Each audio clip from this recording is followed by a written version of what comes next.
अध्याय 10 रिश्ते। मेरे सभी रिश्ते सद्भावनापूर्ण हैं। ऐसा लगता है कि सारा जीवन रिश्तों पर आधारित है। हर किसी चीज के साथ हमारा रिश्ता होता है। अभी आपका इस पुस्तक के साथ भी रिश्ता है जिसे आप पढ़ रहे हैं, और साथ ही मुझसे और मेरी अवधारणाओं के साथ भी। आपका वस्तुओं, भोजन, मौसम, परिवहन और लोगों के साथ जैसे रिश्ते होते हैं, वह उस रिश्ते को प्रतिबिंबित करता है जो आपका अपने साथ होता है।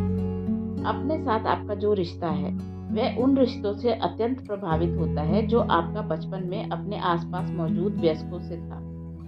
उस समय वयस्कों ने हमारे साथ जो व्यवहार किया था, अक्सर हम अपने साथ अब वैसा ही व्यवहार करते हैं, चाहे वह सकारात्मक हो या नकारात्मक। जब आप अपने आप को फटकार रहे हों तो एक पल के लिए अपने शब्दों पर ध्यान दें। क्या वे वही शब्द नहीं हैं जो आपके माता पिता आपको डांटते समय इस्तेमाल करते थे? वे आपकी प्रशंसा करते समय कौन से शब्द इस्तेमाल करते थे? मुझे यकीन है कि आप अपनी प्रशंसा के लिए वही शब्द इस्तेमाल करते होंगे। शायद वे कभी आपकी प्रशंसा नहीं करते थे, इसीलिए आपको यह पता नहीं है कि अपनी प्रशंसा कैसे करनी है, और शायद आप सोचते हैं कि आप में प्रशंसा के लायक कुछ भी नहीं है। मैं आपके माता पिता को दोषी नहीं ठहरा रही हूँ, क्योंकि हम सभी पीड़ितों के पीड़ित हैं।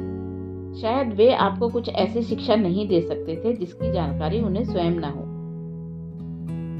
सोंड्रा रे, जिन्होंने रिश्तों के ऊपर काफी काम किया है, दावा करती हैं कि हमारा हर बड़ा रिश्ता उस रिश्ते का प्रतिबिंब होता है जो हमारा अपने किसी अभिभावक के साथ रहा था।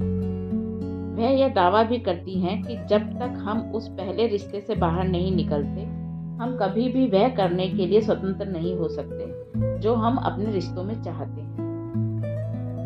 रिश्ते हमारा प्रतिबिंब होते हैं। हम जो भी आकर्षित करते हैं वह हमेशा हमारे गुणों या उन आस्थाओं का प्रतिबिंब होता है जो हम रिश्तों के बारे में रखते हैं। यह बॉस, सहकर्मी, किसी कर्मचारी, किसी मित्र, प्रेमी, जीवन साथी या बच्चे के बारे में भी सच होता है। इन लोगों में आपको जो चीज पसंद नहीं होती वह या तो आप स्वयं करते हैं या जो नहीं करेंगे या जो आप मानते हैं।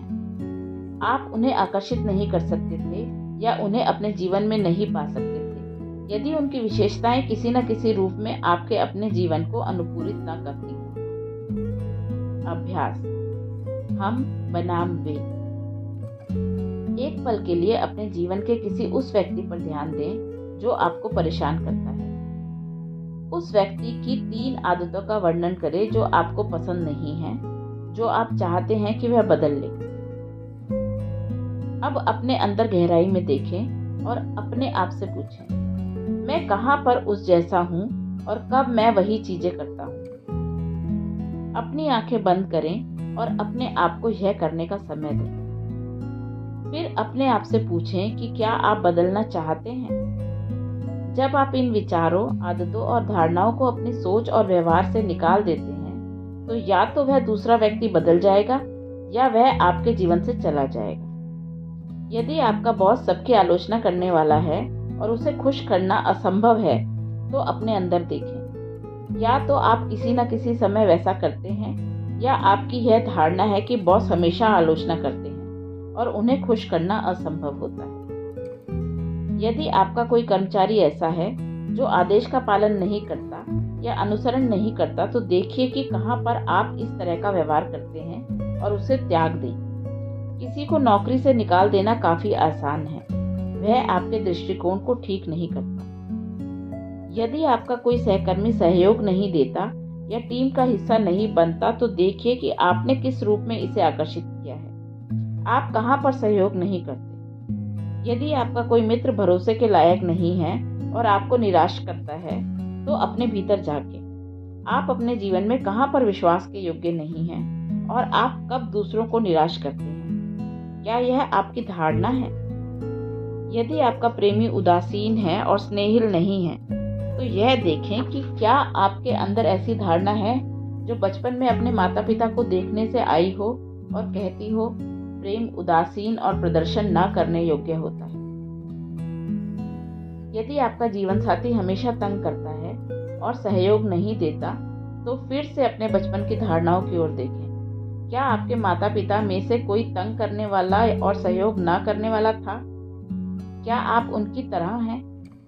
यदि आपके बच्चे में ऐसी आदतें हैं जो आपको परेशान करती हैं, तो मैं गारंटी देती हूँ कि वे आपकी अपनी आदतें हैं। बच्चे अपने आसपास के वयस्कों की नकल करके ही सीखते हैं। अपने अंदर इस आदत को साफ करें और आप पाएंगे कि वे खुद ब खुद बदल जाएंगे। यह दूसरों को बदलने का एकमात्र तरीका है। पहले अपने आप को बदलें, अपने दृष्टिकोण को बदलें और आप पाएंगे कि वे भी भिन्न थे। दोष देना व्यर्थ है। दोषारोपण केवल हमारी ऊर्जा नष्ट करता है। अपनी ऊर्जा अपने पास रखें। ऊर्जा के बिना हम परिवर्तन नहीं ला सकते। असहाय पीड़ित अपना समाधान नहीं खोज सकता। प्रेम का आह्वान। प्रेम उस समय आता है जब हमें उसकी उम्मीद नहीं होती, जब हम उसकी तलाश में नहीं होते। प्रेम के पीछे पड़ने से हमें कभी सही साथी नहीं मिलता। यह केवल चाह और असंतोष उत्पन्न करता है। प्रेम कभी हमारे बाहर नहीं होता, प्रेम हमारे भीतर है। इस बात पर जोर दें कि प्रेम तत्काल आ जाए। शायद आप उसके लिए तैयार नहीं हैं, या आप अपने प्यार को आकृष्ट करने के लिए पर्याप्त विकसित नहीं हो पाए हैं। किसी को पाना है, सिर्फ इसीलिए किसी से रिश्ता ना बनाएं, समझौता ना करें, अपने मानदंड स्थापित करें। आप किस प्रकार का प्रेम चाहते हैं? अपने गुणों की सूची बनाएं और आप ऐसे व्यक्ति को आकृष्ट करेंगे जिसमें वे गुण होंगे।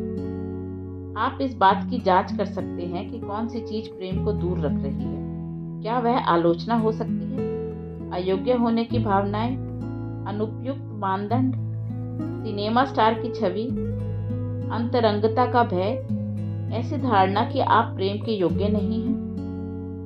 जब प्रेम आए तो उसके लिए तैयार रहें। आधार तैयार करें और प्रेम को पोषित करने के लिए तैयार हो जाएं। खुद प्रेम करें और आपको प्रेम मिलेगा। प्रेम के प्रति मन खुला रखें और उसका स्वागत करें। जीवन की अनंतता में जहां मैं हूं, सब कुछ संपूर्ण और परिपूर्ण है। मैं उस हर किसी के साथ सद्भावना और संतुलन रखता हूं जिसे मैं जानता हूं। मेरे अस्तित्व के केंद्र की गहराई में प्रेम का एक अनंत कूप है। मैं अब इस प्रेम को बाहर आने की इजाजत देता हूँ। यह मेरे हृदय, मेरे शरीर, मेरे मन, मेरी चेतना, मेरे अपने अस्तित्व में भरा हुआ है और मेरे अंदर से सभी दिशाओं में फैलता है और कई गुना होकर मुझ तक लौटता है। मैं जितना अधिक प्रेम अपनाता और देता हूँ, उतना ही अधिक देने को होता है। इसकी आपूर्ति अनंत है। प्रेम को अपनाना मुझे अच्छा महसूस कराता है। वह मेरी आंतरिक खुशी की एक अभिव्यक्ति है। मैं खुद से प्रेम करता हूँ, इसीलिए मैं प्यार से अपने शरीर की देखभाल करता हूँ। मैं प्यार से उसे पोषणकारी भोजन और पेय देता हूँ। मैं प्यार से उसे सजाता और संवारता हूँ और मेरा शरीर स्वास्थ्य और ऊर्जा के साथ मुझे प्रतिक्रिया देता है। मैं खुद से प्रेम करता हूँ, इसीलिए मैं खुद को एक आरामदेह घर देता हूँ जो मेरी सभी ज़रूरतों को पूरा करता है और उसमें रहना खुशी की बात होती है।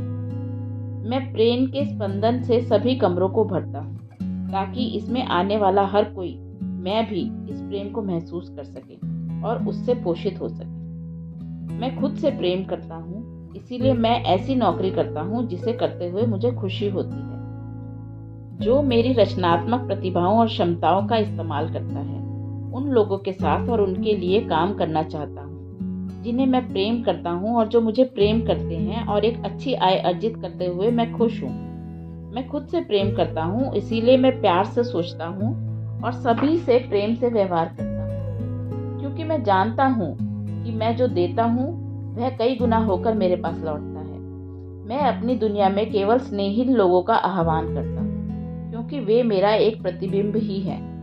मैं खुद से प्रेम करता हूँ, इसीलिए मैं पूरी तरह से आज में जीता हूँ, हर क्षण को अच्छा महसूस करते हुए और यह जानते हुए कि मेरा भविष्य उज्जवल और आनंदमय और सुरक्षित है।